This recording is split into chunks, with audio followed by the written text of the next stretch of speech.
로마서 3장 19절부터 28절까지의 말씀을 저와 여러분이 한 절씩 교독합니다.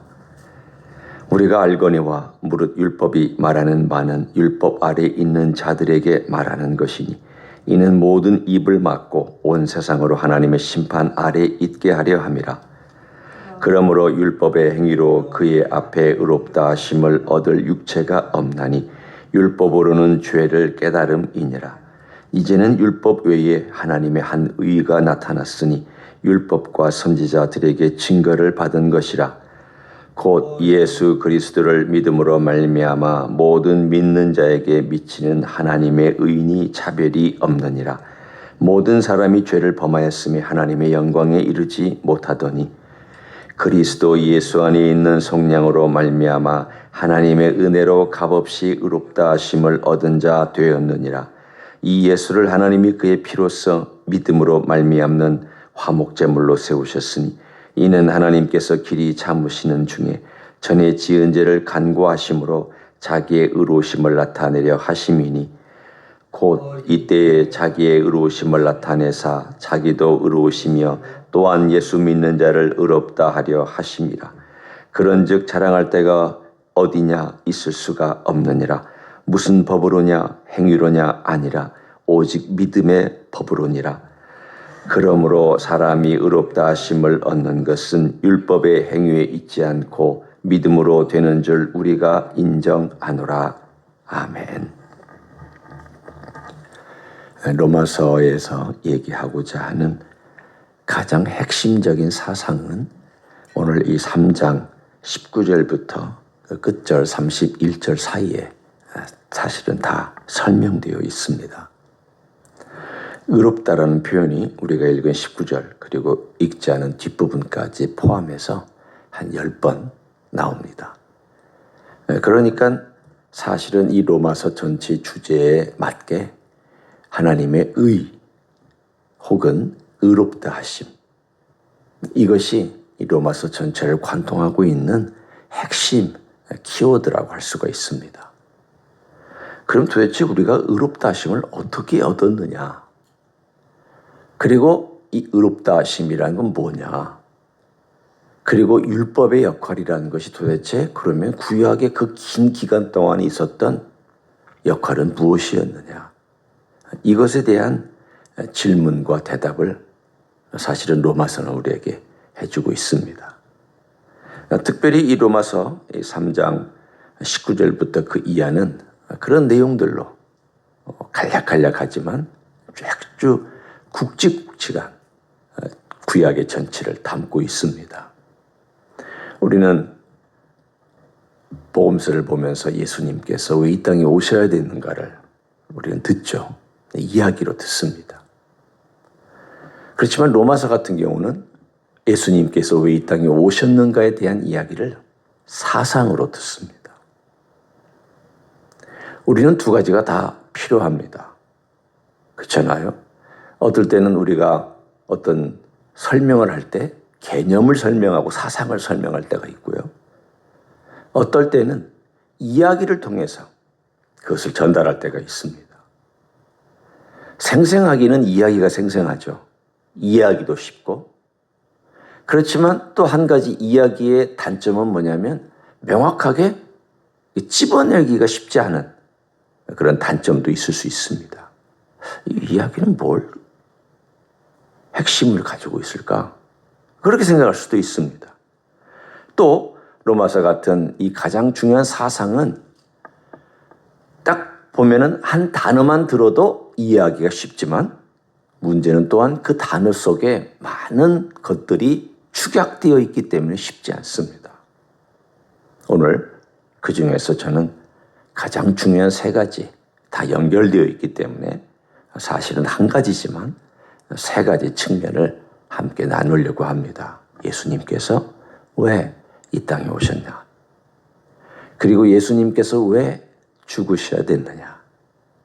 그리고 예수님께서 그 죽으심으로 말미암아 우리가 얻은 게 뭐냐? 하나님은 또 무엇을 성취하셨느냐? 이 모든 것들이 사실은 두 절에 집약되어 있습니다. 오늘 24절과 25절을 한번 보시기를 바랍니다. 여러분 24절을 보면 먼저 이런 표현이 나오죠. 말씀이 나옵니다. 그리스도 예수 안에 있는 속량으로 말미암아 하나님의 은혜로 값없이 의롭다 하심을 얻은 자 되었느니라. 두 가지 사상이 나와요. 하나는 속량이란 표현과 또 하나는 의롭다 하심을 얻은 이란 표현입니다. 의롭다 하셨다. 의롭다 하심. 그리고 25절에 보면은 또 하나가 나옵니다. 추가적으로 이 예수를 하나님이 그의 피로써 믿음으로 말미암는 화목제물로 삼으셨다. 이 화목제물이란 단어까지 이 세 개가 나옵니다. 이 전부는 다 구약과 관련되어 있습니다. 다. 아주 전체적으로 관련되어 있는 단어들도 있고 부분적으로 관련되어 있는 단어들도 있습니다. 그러니까 이걸 설명하려면 우리가 구약을 가져오지 않을 수가 없습니다. 먼저 한번 보시죠. 이것이 우리가 예수님께서 왜 죽으셔야 됐느냐를 이해하는 가장 굵직한 기둥세계입니다. 기둥세계. 여기에 보면은 기둥들이 있습니다. 이 건물을 지탱해주는 이 기둥이 왜 필요하냐면 무게를 떠받치고 그리고 벽에 있는 모든 것들도 다 붙잡고 있고 이 모든 것들이 이 기둥이 있음으로 말미암아 천장이 존재할 수가 있는 거죠. 이 기독교의 모든 것들은 예수 그리스도, 하나로 집약하면 예수 그리스도고요.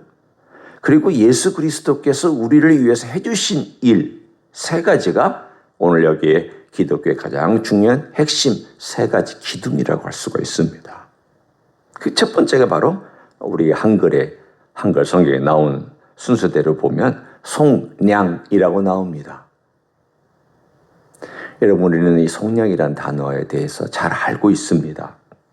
뭐냐면 죄나 혹은 어떤 잘못된 실패나 실수에 팔려간 것들로부터 값을 지불하고 데려오는 것을 우리는 속량이라고 얘기를 합니다. 우리 많이 얘기하죠.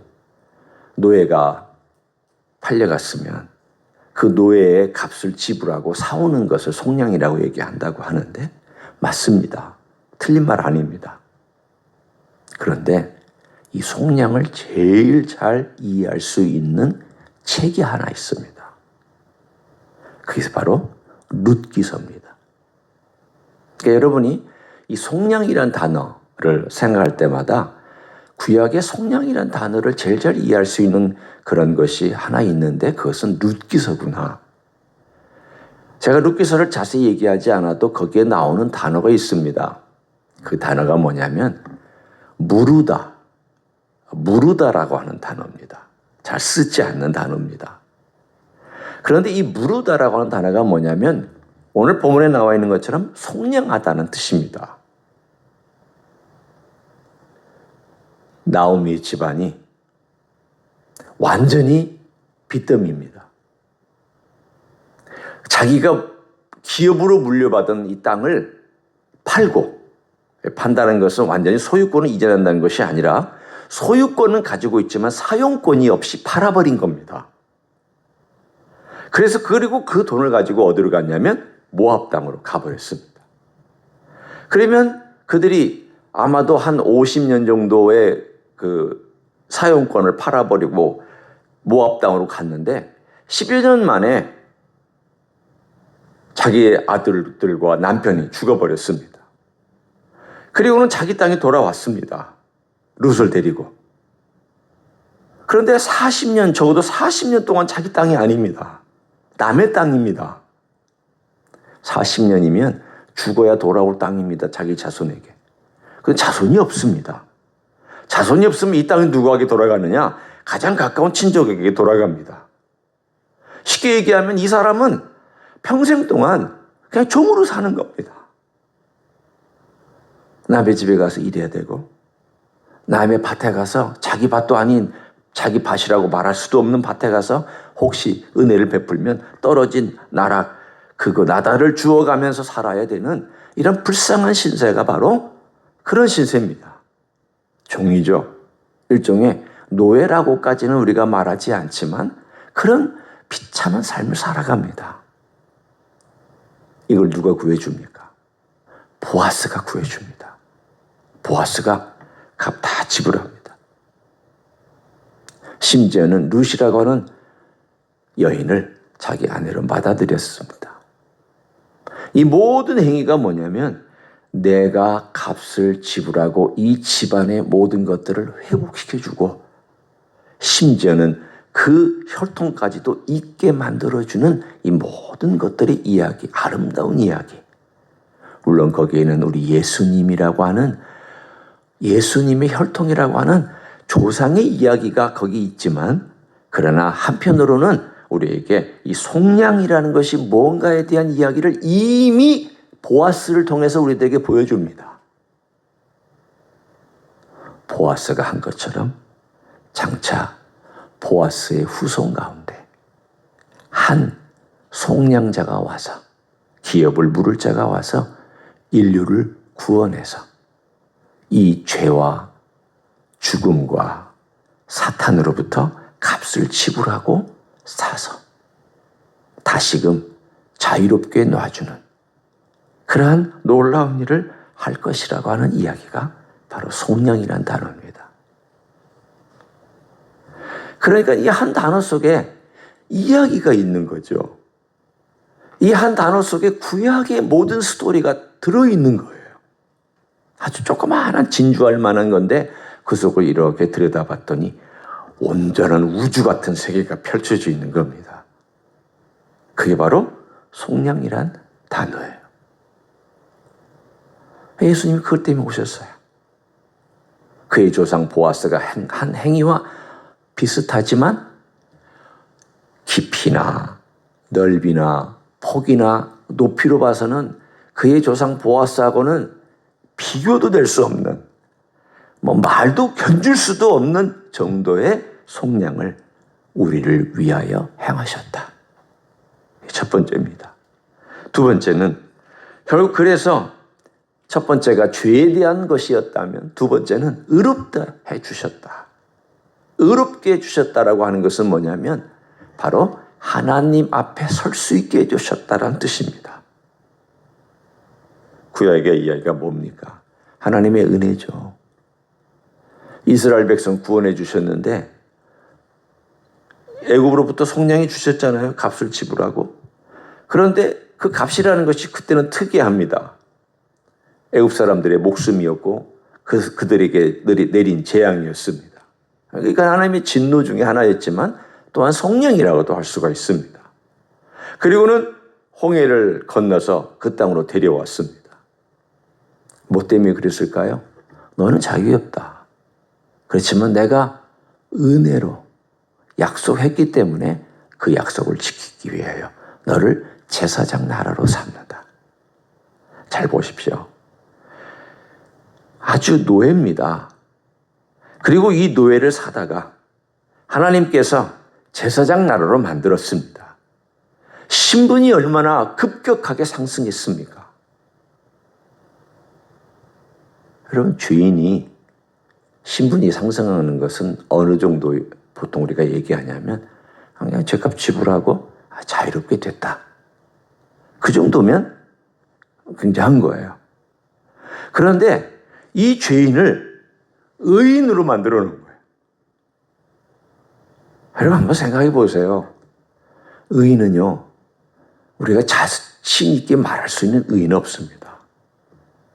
예를 들어 조선시대 의인 그러면은 여러분 다 누구를 떠올리냐면 성웅이란 말까지 붙여서 이순신 장군을 떠올리실 것입니다. 그분은 의인이시다. 그 시대에도 그랬었고요. 지금도 사람들이 그렇게 말합니다. 일반 사람들 보고 의인이라고 얘기하지 않습니다. 자유롭게 산다고 의인이라고 얘기하지 않습니다.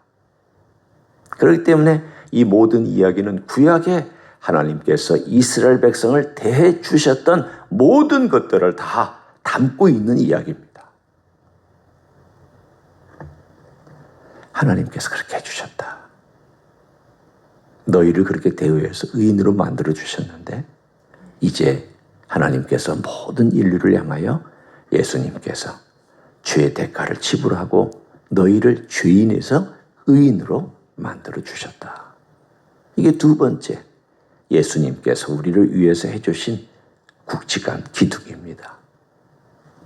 세 번째가 있습니다. 25절에 화목제물이란 이 단어입니다. 여러분, 제가 이 화목제물이란 단어는 설명하려면 참 시간이 많이 걸립니다. 구약에서 제일 어려운 단어가 이 단어입니다. 이 단어가 뭐냐면 키프루라고 하는 단어예요. 여러분 혹시 욤 키프루라고 하는 단어를, 요즘도 이 유대인들은요 이 단어를 씁니다. 욤 키프루. 무슨 말이냐면 대속죄의 날입니다. 그런데 이 속죄라고 하는 이 단어는 화목제물로 번역이 됐습니다. 오해하시지 마세요. 이것은 화목제사와 상관이 없는 제물입니다. 이 단어는 어려운 단어지만 간단하게 설명하면 예수님께서 그분의 피로 용서해 주셨다는 뜻이에요. 이 단어는 신학적으로 구약에 나온 단어 중에 제일 어려운 단어 중에 하나예요.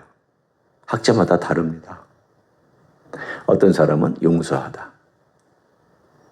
어떤 사람은 덮다. 덮어준다. 죄를 덮다. 어떤 사람은 씻는다. 죄를 씻어주셨다. 어떤 사람은 하나님의 진노를 누그러뜨렸다. 지금 제가 설명한 것만 해도 한 4가지가 되는데 이 모든 설명들이 다 사실은 정확하게 모릅니다. 이 단어는 다 포함할 수도 있고 일부를 포함할 수 있습니다. 네, 한 가지 가장 공통적으로 이야기하고 있는 것이 있습니다.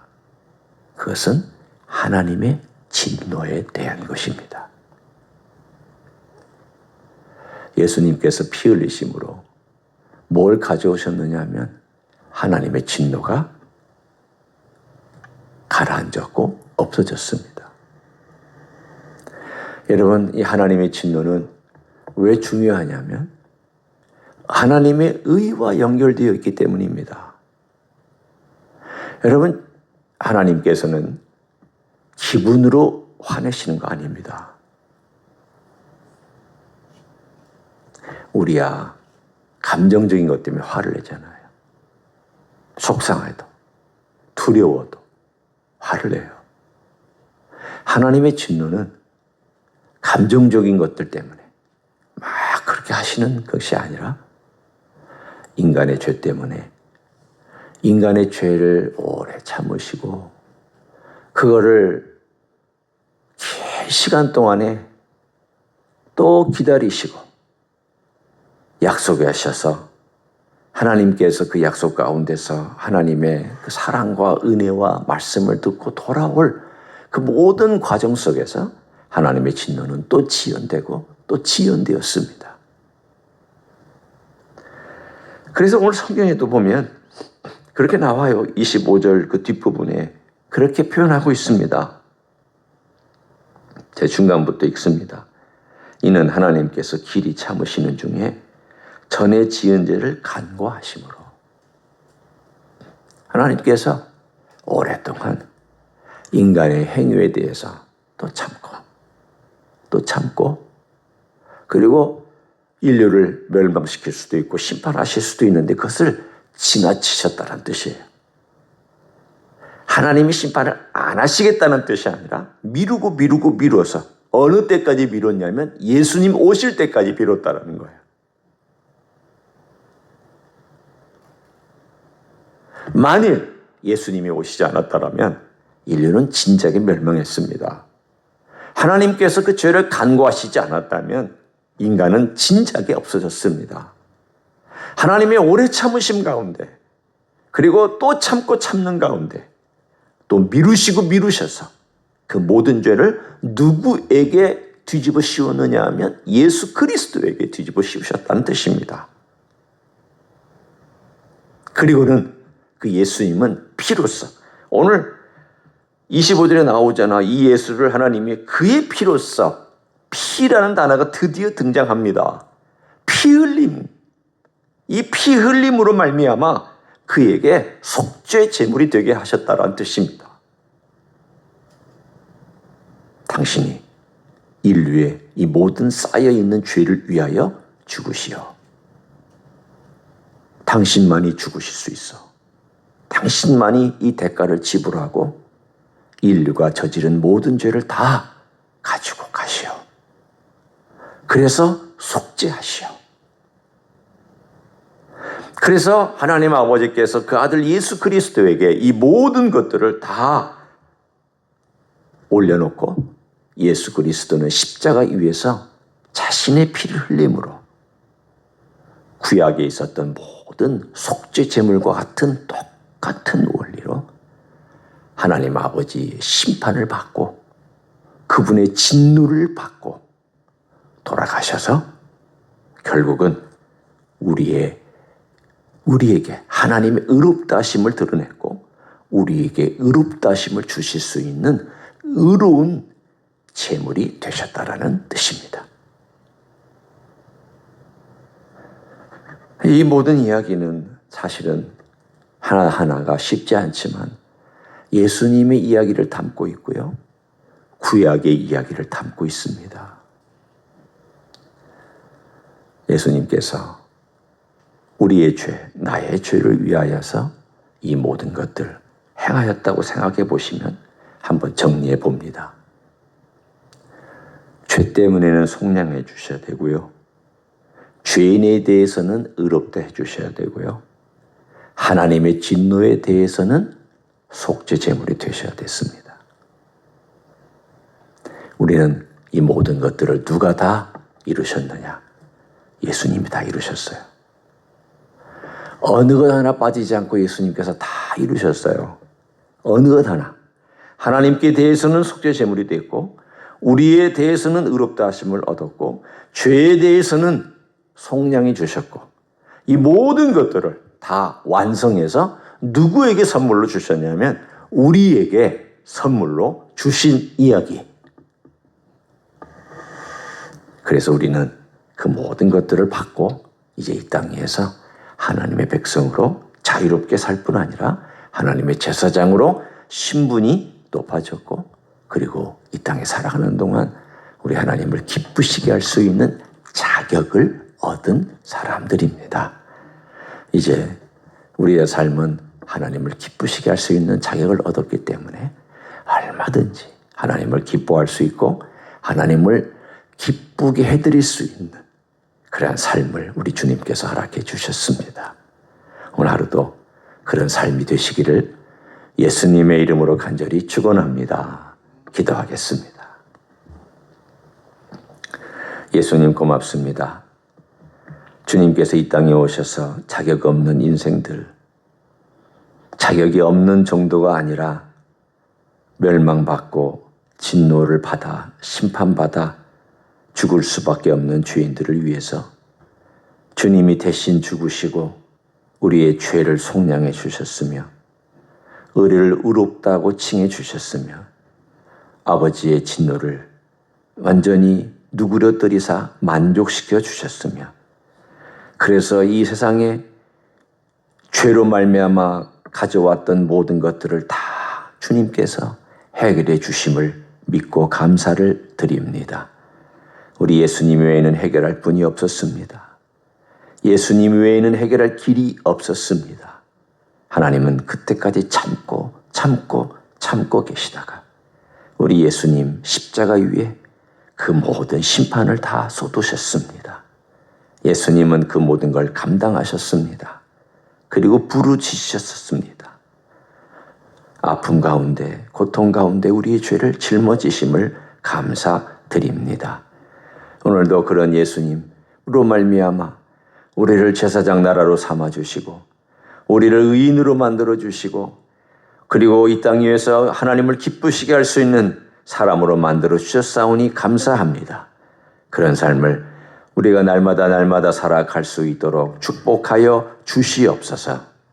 이제는 우리 구주 예수 그리스도의 은혜와 하나님 아버지의 극진하신 사랑과 성령 하나님 교통하심의 역사가 오늘도 주님께서 이 땅에 행하신 이 굵직한 이야기들을 내 가슴에 담고 그 하나하나가 다시금 새겨지고 살아나서 온전히 주님 그 귀한 은혜, 주님의 귀한 보혈의 능력을 의지하며 살기를 소원하는 이 자리에 참여한 모든 종들 위에와 주임지 히스교회 위에와 이민교회들과 한국교회들과 선교사님들 위에 이제로부터 영원히 함께 하실지어다. 아멘.